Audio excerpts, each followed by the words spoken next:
Sidang pengadilan kasus pembunuhan Yosua telah sampai di ujung jalan. Ketok palu hakim jadi penanda. 4 bulan hakim bekerja, bukti-bukti diuji, saksi-saksi diperdengarkan.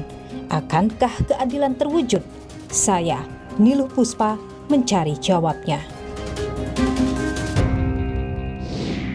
Perbuatan anak bapak kita dari sisi. Karena ya, saya sempat tutup mata pertama kali tembakan pertama ini.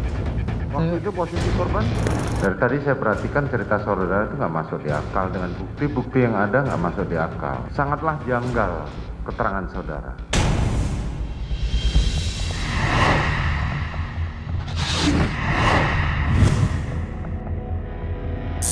Woi, kau tembak cepat kau tembak.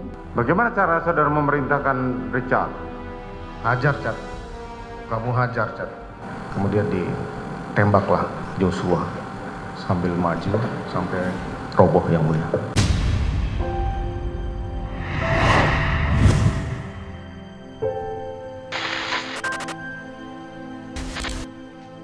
Mama nggak bisa berbuat apa-apa, sayang. Dengan keadaan mata terbuka, Bapak, anak saya, Bapak habisi. Mohon segeralah sadar. Bertobatlah, Pak.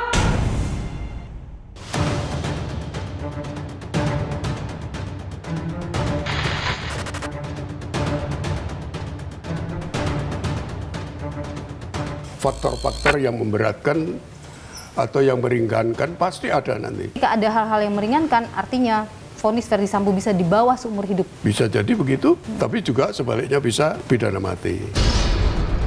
Sidang perkara nomor 796 Pit B 2022 atas nama terdakwa Ferdy Sambo dinyatakan ditutup.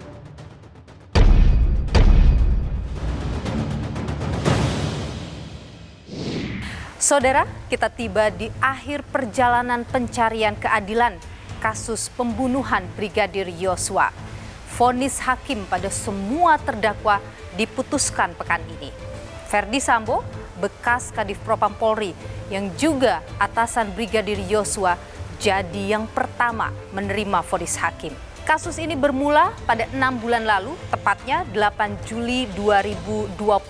Brigadir Yosua ditemukan tewas bersimbah darah di rumah dinas atasannya, Ferdy Sambo. Kepada keluarga Yosua, kematiannya disebut akibat baku tembak antara Yosua dengan ajudan Sambo lainnya, Barada Richard Eliezer. Namun, pihak keluarga menolak penjelasan tersebut. Berbekal bukti luka yang tak biasa pada tubuh Yosua, pencarian penyebab kematian Yosua dimulai. 3 hari setelah kematian Yosua, 11 Juli 2022, polisi umumkan kepada publik terkait dengan peristiwa ini. Polisi sampaikan peristiwa tembak-menembak antara Brigadir Yosua dan Barada Richard Eliezer terjadi karena adanya pelecehan yang dilakukan oleh Yosua kepada istri Ferdy Sambo, Putri Chandrawati. Penjelasan yang semakin membuat publik bertanya-tanya. Awalnya polisi sulit untuk membuka kasus ini. Skenario yang dibuat oleh Sambo begitu kuat dan melibatkan hampir 100 polisi. Kapolri pun membentuk tim khusus menangani kasus pembunuhan Brigadir Yosua. Setelahnya, saudara, Ferdy Sambo dinonaktifkan dari jabatannya. Desakan publik agar Polri membuka terang kasus ini membawa Polri untuk melakukan otopsi ulang terhadap jasad Brigadir Yosua. Otopsi ulang ini melibatkan pihak eksternal demi terangnya penyebab kematian Brigadir Yosua. Hampir sebulan berlalu, tepatnya 3 Agustus 2022, polisi akhirnya menetapkan 1 orang tersangka dalam kasus kematian Brigadir Yosua, Barada Richard Eliezer. Ia disebut oleh polisi bukanlah membela diri kala menembak Yosua. Keesokan harinya, saudara, Ferdy Sambo diperiksa di Barreskrim Polri. Dan untuk pertama kalinya ia menyampaikan ke publik terkait perbuatan Yosua terhadap istrinya yang menyebabkan peristiwa tembak-menembak itu terjadi. Demikian juga saya menyampaikan bela sungkawa atas meninggalnya Brigadir Joshua. Semoga keluarga diberikan kekuatan. Namun semua itu terlepas dari apa yang telah dilakukan saudara Yosua kepada istri dan keluarga saya. Malam harinya, saudara, Kapolri mengumumkan pencopotan Ferdy Sambo dari jabatannya sebagai Kadif Propam. Bersamaan dengan itu, 9 anggota Polri dicopot dari jabatannya dan puluhan lainnya diperiksa oleh Inspektorat Khusus Tim Sus Polri. 25 personil ini kita periksa terkait dengan ketidakprofesionalan dalam penanganan TKP dan juga beberapa hal yang kita anggap bahwa itu membuat proses olah TKP dan juga hambatan-hambatan dalam hal penanganan TKP dan penyidikan. 2 hari berselang, Saudara, 6 Agustus 2022, Ferdi Sambo dibawa ke Mako Brimob, ditahan di ruang isolasi. Keesokan harinya, 7 Agustus 2022, ajudan Ferdi Sambo lainnya, Ricky Rizal, juga ditetapkan sebagai tersangka dan ia disangkakan dengan pasal 340, pembunuhan berencana. Hari itu juga untuk pertama kalinya istri Ferdi Sambo, Putri Chandrawati, muncul ke publik kala mengunjungi suaminya Ferdi Sambo di Mako Brimob. Saya mempercayai dan tulus mencintai suami saya. Saya mohon doa agar kami sekeluarga dapat menjalani masa yang sulit ini. Dan saya ikhlas memaafkan segala perbuatan yang kami dan keluarga alami. Tepat sebulan setelah kematian Brigadir Yosua, 8 Agustus 2022, Richard Eliezer sampaikan hal terkait dengan peristiwa di Duren 3. Dan ini menjadi titik balik kasus ini. Ia mengaku diperintah oleh Ferdi Sambo menembak Yosua. Ia juga bilang Ferdi Sambo ikut tembak Yosua. Skenario Sambo pun rontok. Satu hal, terjadinya keterlibatan dia itu tanpa motif. Jadi kalaupun terjadi ada pembunuhan yang diduga dilakukan oleh dia, itu dia tanpa motif karena atas perintah. Oke, termasuk perintah untuk menembak. Ya, itu termasuk. Dan keesokan harinya, Saudara, Kapolri Jenderal Listio Sigit Prabowo umumkan penetapan tersangka Ferdi Sambo dalam kasus kematian Brigadir Yosua. Ferdi Sambo dijerat dengan pasal 340, pembunuhan berencana. Di hari yang sama, polisi juga menetapkan sopir Ferdi Sambo, Kuat Ma'ruf, sebagai tersangka dalam kasus ini. Ia dijerat dengan pasal yang sama.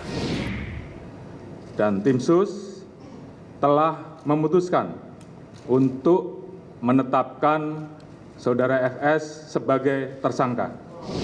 Pada 11 Agustus 2022, Saudara, Ferdi Sambo melalui Dirtipidum Bareskrim Polri, Brigjen Andirian, sampaikan ke publik terkait penyebab peristiwa penembakan terhadap Brigadir Yosua.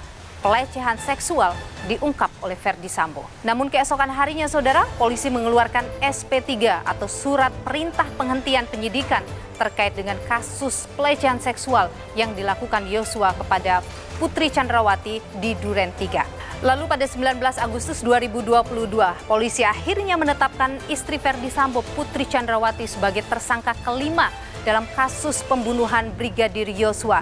Putri Chandrawati dijerat dengan pasal 340, pembunuhan berencana.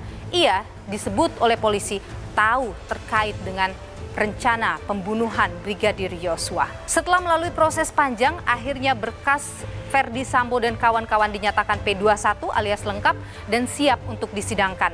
5 Oktober 2022, polisi akhirnya menyerahkan para tersangka pembunuhan Brigadir Yosua ke Kejaksaan. Dan Saudara, 17 Oktober 2022, sidang perdana kasus pembunuhan Brigadir Yosua digelar di Pengadilan Negeri Jakarta Selatan. 4 bulan sidang berjalan. Mata publik tak pernah lengah dari jalannya persidangan. Sekarang sampailah kita di bagian paling akhir dari persidangan. Ketukan palu hakim akan menjadi penanda akhir nasib Ferdi Sambo. Akankah memenuhi rasa keadilan? Ikuti saya. Mengadili, menyatakan terdakwa Ferdi Sambo SH SIK MH telah terbukti secara sah dan meyakinkan bersalah melakukan tindak pidana turut serta melakukan pembunuhan berencana dan tanpa hak melakukan tindakan yang berakibat sistem elektronik tidak bekerja sebagaimana mestinya yang dilakukan secara bersama-sama. Menjatuhkan pidana kepada terdakwa tersebut oleh karena itu dengan pidana mati. Memerintahkan terdakwa tetap berada dalam tahanan, menetapkan barang bukti tetap terlampir dalam berkas, dikembalikan kepada penuntut umum untuk digunakan dalam perkara lain.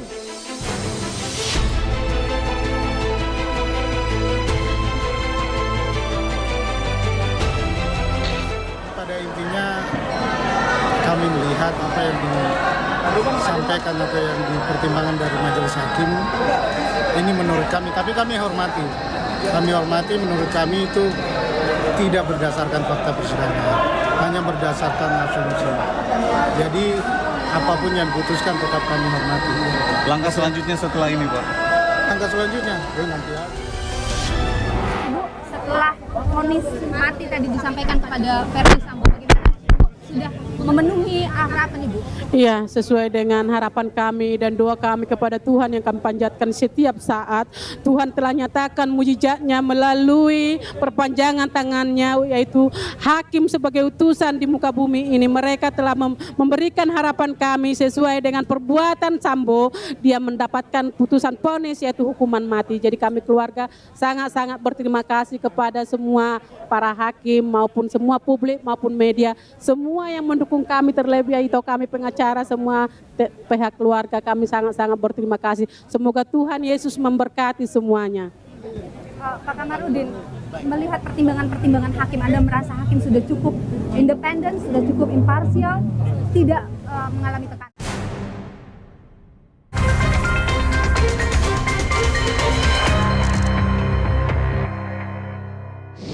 Kemudian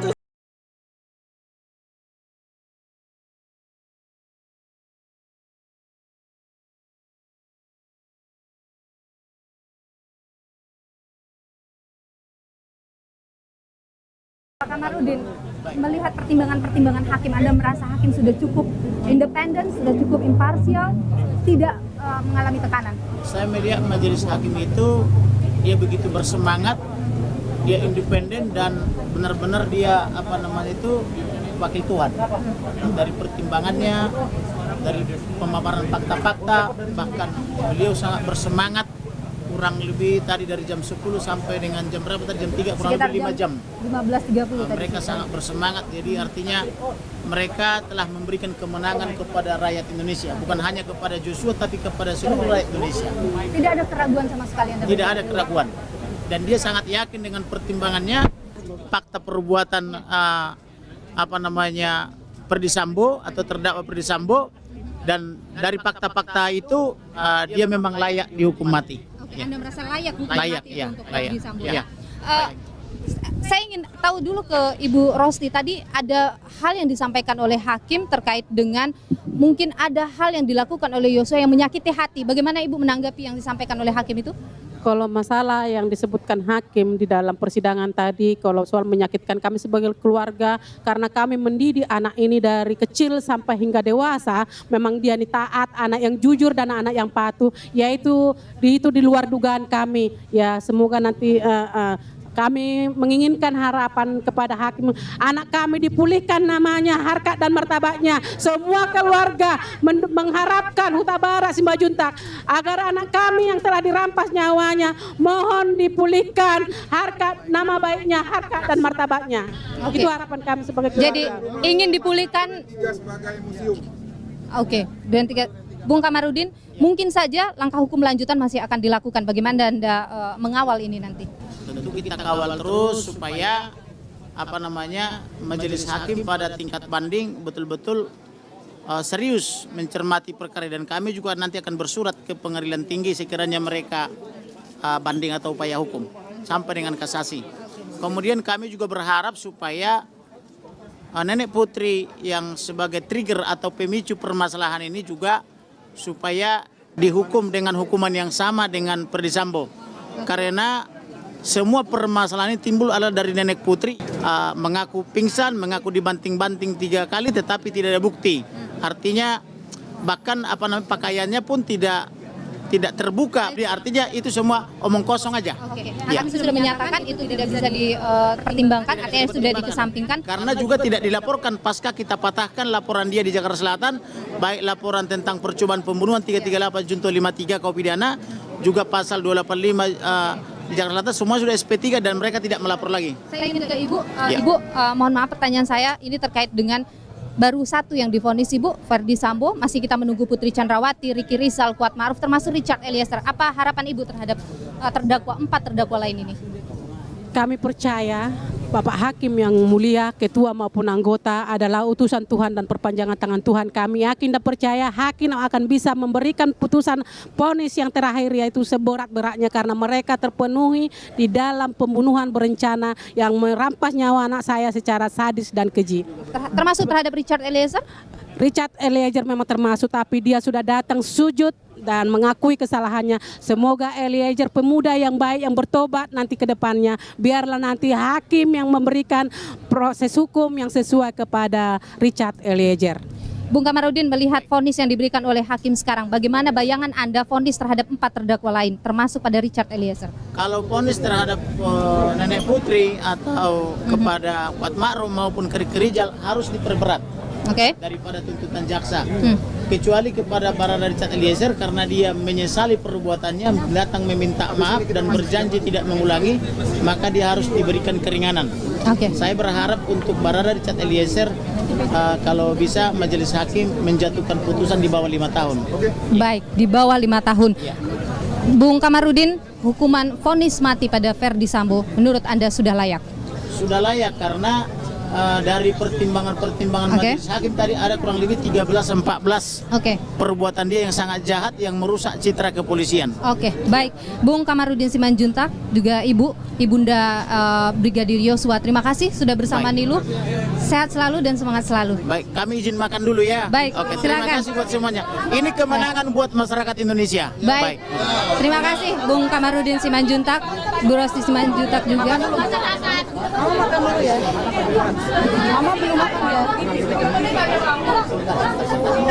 Saudara, itu tadi apa yang disampaikan oleh pengacara keluarga Brigadir Yosua, termasuk juga ibunda dari Brigadir Yosua, yang menyatakan bahwa vonis pada Ferdi Sambo ini sudah layak, yakni hukuman mati, dan sudah memenuhi harapan keluarga. Ada tadi hal yang disampaikan oleh ibunda Yosua, ingin agar hakim mengembalikan lagi nama baik Brigadir Yosua yang disebutkan sebelumnya selalu adalah sebagai pelaku pemerkosaan terhadap Putri Chandrawati. Menjatuhkan pidana kepada terdakwa tersebut oleh karena itu dengan pidana mati.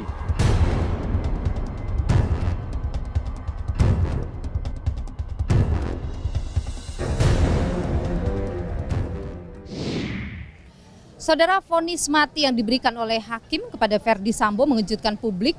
Mungkin ini sesuai dengan harapan banyak pihak, tapi apakah ini juga sudah sesuai dengan pertimbangan yang diberikan oleh hakim saat membacakan vonisnya tadi? Kita tanyakan hal ini pada pakar hukum pidana Universitas Jenderal Sudirman, Profesor Hibnu Nugroho. Prof Hibnu, terima kasih sudah bergabung dengan Niluh. Prof Hibnu, kalau Anda melihat vonis yang diberikan oleh hakim, apakah ini sudah dilakukan secara imparsial dan tanpa ada tekanan? Ya, tanpa ada tekanan. Makanya disinilah kita sebagai amicus curiae, sebagai sahabat, mendudukkan, meyakinkan bahwa hakim harus pada posisi yang independen.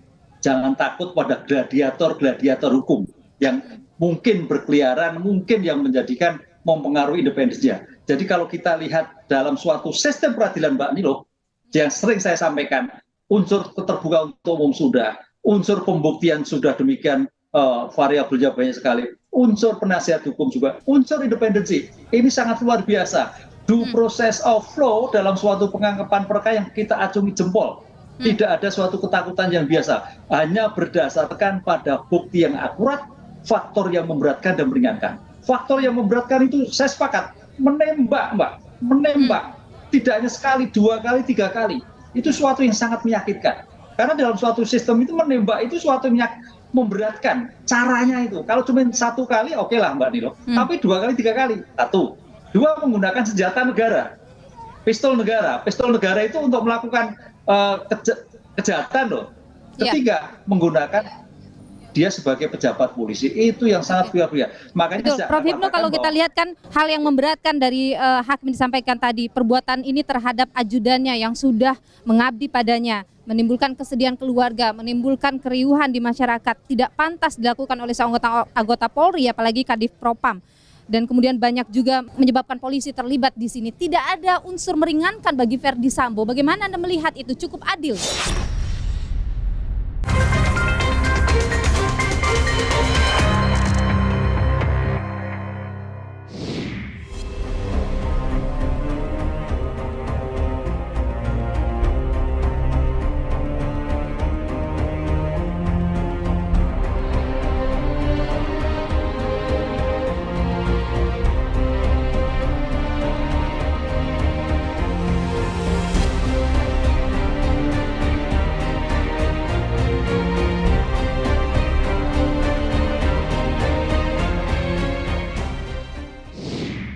hal yang memberatkan dari hakim disampaikan tadi, perbuatan ini terhadap ajudannya yang sudah mengabdi padanya, menimbulkan kesedihan keluarga, menimbulkan keriuhan di masyarakat, tidak pantas dilakukan oleh seorang anggota Polri, apalagi Kadif Propam.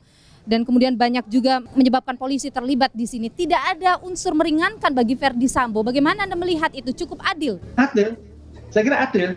Makanya kemarin kalau kita diskusikan, kenapa hukuman mati? Cuman permasalahan itu kalau di Indonesia, pidana mati itu agak panjang jalannya gitu loh Mbak. Agak panjang, yang kemungkinan itu eksekusi pidana mati juga perlu dorongan yang kuat oleh masyarakat. Karena kita nanti bertentangan dengan teman-teman HAM. Namanya nyawa itu milik Tuhan, kan gitu kan, masalahnya kayak gitulah. Oleh karena itu, ya mari Mbak Nilo kita kawal semua bahwa ini tidak hanya ramai diputuskan pada pengadilan negeri, tapi pengadilan tinggi juga harus sepakat. Betul, karena upaya banding pasti akan dilakukan oleh tim Verdi Sambo. Banyak. Iya. Prof Hipnu, kalau Anda melihat pertimbangan-pertimbangan yang disampaikan oleh hakim dalam sebelum membacakan vonisnya tadi, Anda melihat bahwa pertimbangan itu sudah komprehensif, merangkum semua fakta persidangan? Ya, fakta yang terkait dengan eksekusi penembakan, cara penembakan, alat yang digunakan penembakan, kekuasaan yang digunakan untuk melakukan penembakan. Jadi bukan penembakan yang biasa, tapi penembakan yang dilakukan dengan kekuasaan, relasi kuasa. Ini suatu yang saya kira tidak bisa ditolerir, dan ini memberikan pembelajaran siapapun yang punya kuasa untuk hati-hati menggunakan kekuasaannya. Sehingga jangan sampai apalagi anak buahnya sendiri dibunuh karena relasi kuasa tadi. Oke. Kalau kita lihat tadi dalam pertimbangan hakim, ini menggambarkan semuanya terlibat karena perencanaan itu terjadi, disebutkan mulai dari saat di Magelang itu terbukti atau terbuka kemungkinan terdakwa lain baik Putri, kemudian juga Ricky dan Kuat, termasuk Ricky dan Kuat ya, kita 3 dulu, ini bisa lebih tinggi dari tuntutan jaksa melihat apa yang dilakukan hakim saat ini. Ya, kalau parameter yang dijatuhkan oleh majelis hari ini adalah pidana mati dan tidak ada yang meringankan. Kedua, bahwa master of mind-nya adalah sama, berarti paling tidak minimal adalah sama dengan penuntut umum. Artinya tidak berkurang sedikit pun dari apa yang dilakukan penuntut umum, yaitu 888. Ini saya melihatnya seperti itu. Karena apa? Ini yang terjadi sudah maksimal. Oleh karena itu tuntutan yang disampaikan ini juga bisa maksimal. Kecuali nanti majelis menyimpulkan ada pertimbangan sosiologis yang meringankan pada terdakwa. Itu bisa. Tapi tampaknya kalau sebagai kehendak yang sama, sebagai analisis yuridis, minimal sama, Pak. Oke, jadi Anda menilai kecil kemungkinan ini akan Ricky Rizal, Kuat dan PC ini akan lebih atau sama dengan tuntutan jaksa? Ya, sama dengan tuntutan jaksa. Kalau lebih tinggi kayak ini tidak, karena ini kan hanya sebagai turut serta yang tidak mampu melakukan suatu pencegahan, yang tidak mampu melakukan penghalangan. Itu, Pak. Oke, Prof Hipnu, bagaimana dengan Richard Eliezer? Berkaca dari vonis yang diberikan oleh hakim hari ini pada Verdi Sambo, Anda membayangkan kira-kira akan seperti apa hakim memutus vonis terhadap Richard Eliezer? Richard Eliezer karena sudah mendapatkan rekomendasi dari LPSK adalah sebagai JC, yang kemudian kemarin ada tanda petik kegundahan oleh penuntut umum, dilema yuridis, maka hakim akan menentukan menghilangkan dilema itu. Jadi ini mudah-mudahan tidak ada dilema. Tidak dilemanya apa? Kembalikan pada prospek apa itu JC, sehingga diputus yang paling ringan di antara para terdakwa yang ada. Oleh karena itu, kalau nanti seandainya kalau melihat pertimbangan majelis terhadap Sambo adalah pidana mati, berarti para master of mind tadi, meeting of mind itulah sama. Dengan demikian, Eliezer berarti bisa 6, bisa 7. Oke, di bawah tuntutan jaksa ya? Di bawah di antara para R dan K.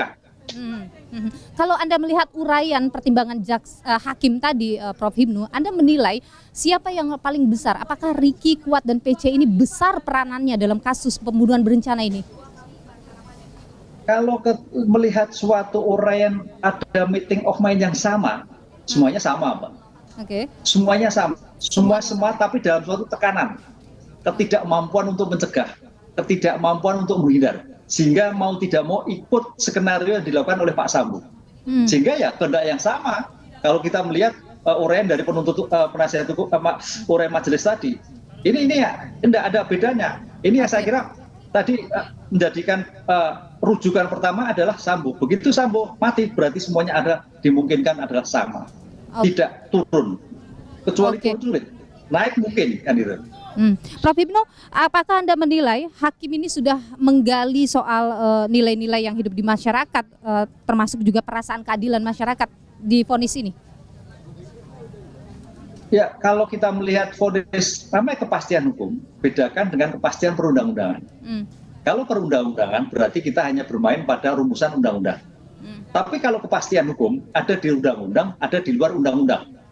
Di luar undang-undang itu adanya kehebohan di dalam suatu masyarakat. Ada suatu situasi yang tidak baik di dalam suatu di kepolisian. Ini yang menjadikan hakim melihat keyakinannya. Oleh karena itu kepastian yang disampaikan berdasarkan ketuhanan yang Maha Esa itu betul-betul bahwa apa yang dilihat itu cermin bahwa ada suatu kondisi yang tidak baik dalam dunia kepolisian ataupun dalam suatu penanganan suatu perkara ini.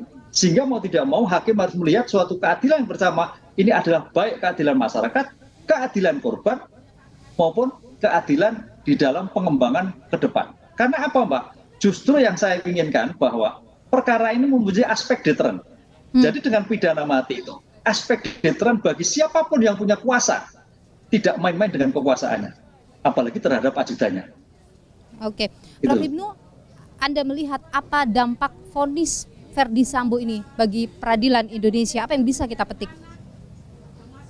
Ya, kita masih banyak bisa berharap dengan pengadilan. Yang kemarin ada keraguan-raguan, sehingga sampai dunia kampus turun untuk memberikan dukungan. Bukan membantah, bukan mengintervensi, memberi dukungan. Karena sudah ada sinyal-sinyal dari pejabat publik yang ada goyangan, goncangan, bawah tanah, bawah air dan sebagainya, ternyata majelis punya pendirian yang kuat untuk menjatuhkan berdasarkan keadilan, baik keadilan masyarakat, keadilan hukum, maupun keadilan-keadilan yang diinginkan oleh masyarakat dalam rangka penegakan hukum ke depan. Karena ini, meskipun ini adalah vonis di tingkat pengadilan negeri Jakarta Selatan, tapi tentu upaya-upaya hukum masih akan terus dilakukan oleh pihak Ferdi Sambo. Apa yang perlu untuk kita perhatikan, kita kawal terkait dengan hal ini, Prof. Hipnu? Ya, di sini kita berpesan bahwa penegakan hukum itu tidak hanya sampai pada pengadilan negeri. Nanti Pak Sambo pasti mengajukan banding. Sekarang pertanyaannya, apakah majelis banding sepakat dengan pengadilan negeri? Belum tentu. Bisa naik, bisa turun. Demikian juga banding belum selesai adalah pada tingkat kasasi. Apakah majelis kasasi sepakat dengan pengadilan banding? Juga belum tentu. Ini yang harus kita kawal. Belum lagi perkara ini adalah perkara yang ruwet. Ruwet itu artinya memang sejak awal ada suatu obstruction of justice, sehingga bisa juga dimungkinkan bukti-bukti baru di dalam suatu persidangan nanti, yang akhirnya menjadi alat untuk peninjauan kembali. Jadi masih panjang Pak. Oleh karena itu, mari kita kawal kasus ini tidak hanya pada heboh suatu putusan pada pengadilan negeri, tapi juga pada pengadilan tingkat banding dan kasasi, sehingga keadilan itu betul-betul bisa kita lihat bersama bahwa inilah yang diinginkan suatu peradilan yang adil, baik masyarakat, apalagi terhadap keluarga korban. Apapun itu, kalau menurut Anda, vonis mati pada Ferdi Sambo adalah vonis yang tepat? Ya, baik. Walaupun gini Pak, eksekusi pidana mati perlu adanya suatu keteguhan oleh negara untuk melakukannya. Baik, Profesor Karena sampai sekarang eksekusi, ya. Baik, Profesor Hipnu Nugroho, pakar hukum pidana Universitas Jenderal Sudirman. Terima kasih sudah bersama Niluh, Prof. Sehat selalu. Menjatuhkan pidana terhadap terdakwa Putri Chandrawati dengan pidana penjara selama 20 tahun. Menetapkan lamanya masa penangkapan dan penahanan yang telah dijalani terdakwa dikurangkan seluruhnya dari pidana yang dijatuhkan.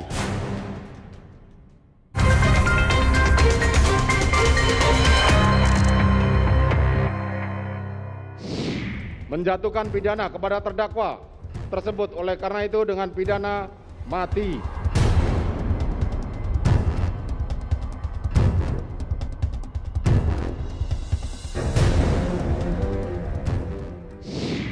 Saudara, baru saja hakim akhirnya membacakan vonis terhadap terdakwa pembunuhan berencana Brigadir Yosua Ferdi Sambo. Setelah kurang lebih 5 jam sidang dilakukan dengan sejumlah pertimbangan, saya mencatat ada beberapa pertimbangan hakim dalam memberikan vonis mati bagi Ferdi Sambo, yaitu diantaranya bahwa hakim menyebut perbuatan pelecehan Yosua terhadap putri ini tidak terbukti. Artinya hakim tidak mendapat keyakinan bahwa pelecehan seksual yang disebut sebagai pemicu adanya pembunuhan terhadap Yosua itu, hakim tidak mendapat keyakinan terkait dengan hal itu. Menimbang bahwa sementara itu apabila mencermati keadaan yang terjadi pada tanggal 7 Juli tersebut tidak ada bukti pendukung yang mengarah pada kejadian yang valid adanya pelecehan seksual atau kekerasan seksual atau bahkan lebih dari itu. Tidak adanya fakta yang mendukung Putri Chandrawati mengalami gangguan stres pasca trauma, post traumatic stress disorder, akibat pelecehan seksual atau perkosaan. Pelecehan seksual dan perkosaan terjadi biasanya dikaitkan dengan relasi kuasa. Ketika pelaku mempunyai kekuasaan yang lebih daripada korban, kekuasaan dapat berupa posisi pekerjaan yang lebih tinggi, kekuasaan ekonomi, kekuasaan jenis kelamin yang satu terhadap jenis kelamin yang lain, jumlah personal yang lebih banyak, dan lain sebagainya. Pelecehan seksual atau kekerasan seksual merupakan setiap bentuk perilaku yang memiliki muatan seksual yang dilakukan seseorang atau sejumlah orang, namun tidak disukai dan tidak diharapkan oleh orang yang menjadi sasaran, sehingga tindakan pelecehan seksual dan perkosaan akan mendatangkan trauma yang mendalam bagi korban. Korban pelecehan seksual dan perkosaan dapat mengalami stres akibat pengalaman traumatis yang dialaminya. Sebagaimana disebutkan dalam jurnal ANAF volume 1 nomor 2 Desember 2016 halaman 188. Proses pemulihan korban kekerasan seksual akan melewati beberapa tahapan dengan menggunakan 5 tahapan kesedihan yang umum digunakan sebagai teori pemulihan diri pada diri korban, tidak selalu melewati setiap tahapan. Kemudian yang kedua adalah perencanaan terhadap pembunuhan Brigadir Yosua ini terbukti terjadi. Bahkan disebutkan oleh hakim bahwa pembunuhan ini sudah mulai dilakukan di Magelang, saudara, di mana Ricky Rizal sudah mulai mengamankan senjata, artinya sudah mengurangi kewenangan dari Brigadir Yosua yang bertugas sebagai ajudan.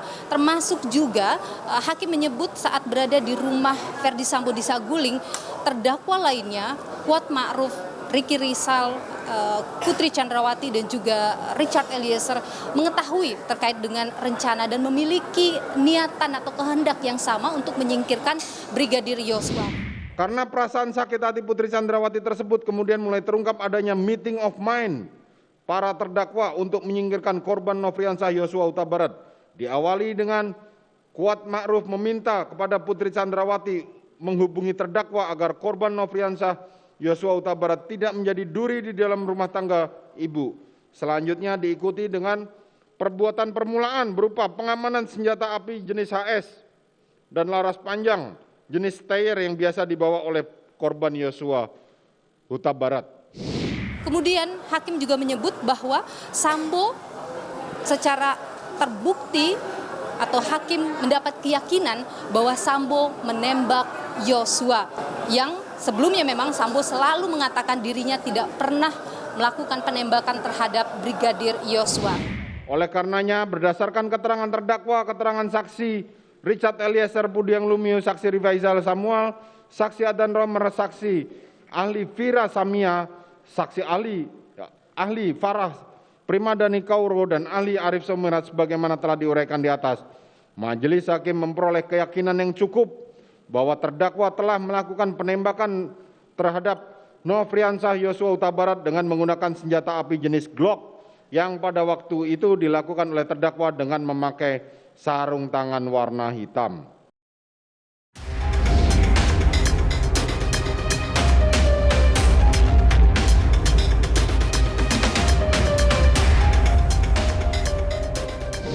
Mengadili, menyatakan terdakwa Putri Chandrawati terbukti secara sah dan meyakinkan bersalah melakukan tindak pidana turut serta melakukan pembunuhan berencana.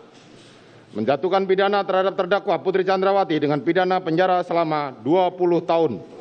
Menetapkan lamanya masa penangkapan dan penahanan yang telah dijalani terdakwa dikurangkan seluruhnya dari pidana yang dijatuhkan. Menetapkan terdakwa tetap berada dalam tahanan, menyatakan barang bukti dikembalikan pada jaksa untuk menjadi perkara untuk dipergunakan dalam perkara lain. Menetapkan terdakwa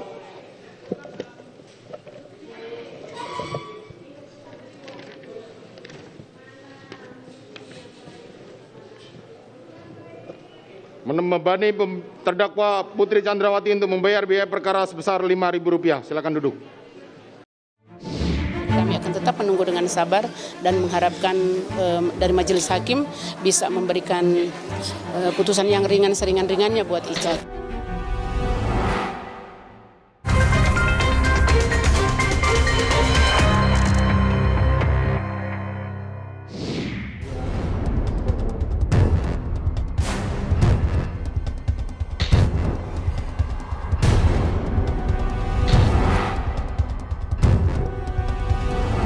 Dari tadi saya perhatikan cerita saudara itu nggak masuk di akal, dengan bukti-bukti yang ada nggak masuk di akal. Kamu datang sama mama nggak bisa berbuat.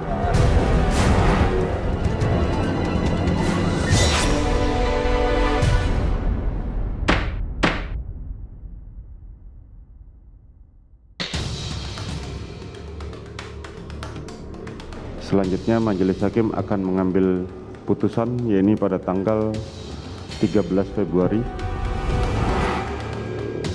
Pekan ini, Majelis Hakim ketok palu memberi vonis para terdakwa pembunuhan Yosua.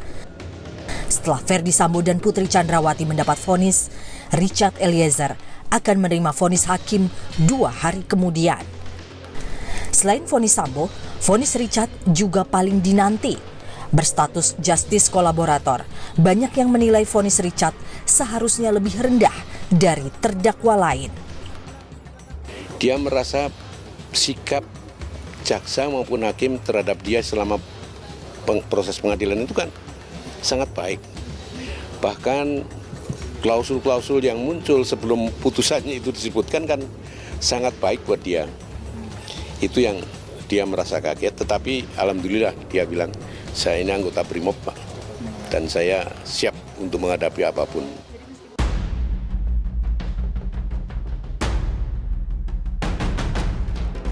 Bagaimana cara saudara menembak? Saya keluarkan aja. Saya sempat tutup mata pertama kali tembakan pertama yang mulia. Namun, peran Richard sebagai eksekutor menjadi fakta yang tak bisa diabaikan jaksa. Untuk pelaku tidak bisa Jesse. Pelaku utama. Ini supaya saya luruskan ini. Undang-undang nggak bisa. Namun demikian, menghormati lembaga pemerintah lah LPSK ini, yang tugasnya sebetulnya hanya melindungi saksi dan korban, tidak boleh intervensi dan menentukan pinggiran tuntutan pidana. Tuntutan pidana itu wewenang penuh Jaksa Agung. Tidak ada lembaga lain yang bisa mempengaruhi. Tapi kami hormati LPSK, maka tuntutannya itu lebih ringan dibanding Pak Sambo. Kalau mungkin LPSK nggak mungkin 12 tahun. Justice kolaborator adalah sebutan bagi pelaku kejahatan yang bekerja sama dengan penegak hukum mengungkap kebenaran. Undang-Undang Perlindungan Saksi dan Korban mengatur hubungan antara kesaksian justice kolaborator dan hukuman yang diberikan. Tersangka yang menyandang justice kolaborator tidak dapat dibebaskan apabila terbukti bersalah. Namun, kesaksiannya dapat dijadikan pertimbangan hakim dalam meringankan hukuman yang akan dijatuhkan. Apakah Richard Eliezer juga akan menerima keringanan hukuman? Membunuh, betul. Tapi ada alasan penghapus pidana berupa perintah jabatan atau absolute level yang lahir karena relasi kuasa yang begitu kuat sehingga tidak memungkinkan seorang Richard Eliezer yang tadi notabene tadi sudah dijelaskan oleh Bang Edwin, backgroundnya Brimob, untuk menolak perintah dari seorang Ferdi Sambo. Kini, tinggal harapan dan doa yang bisa disematkan. Jadi kami akan tetap menunggu dengan sabar dan mengharapkan dari majelis hakim bisa memberikan putusan yang ringan seringan-ringannya buat Icat. Tuhan berkenan, pasti semua terjadi. Akankah vonis hakim terhadap Richard Eliezer akan memuaskan rasa keadilan publik?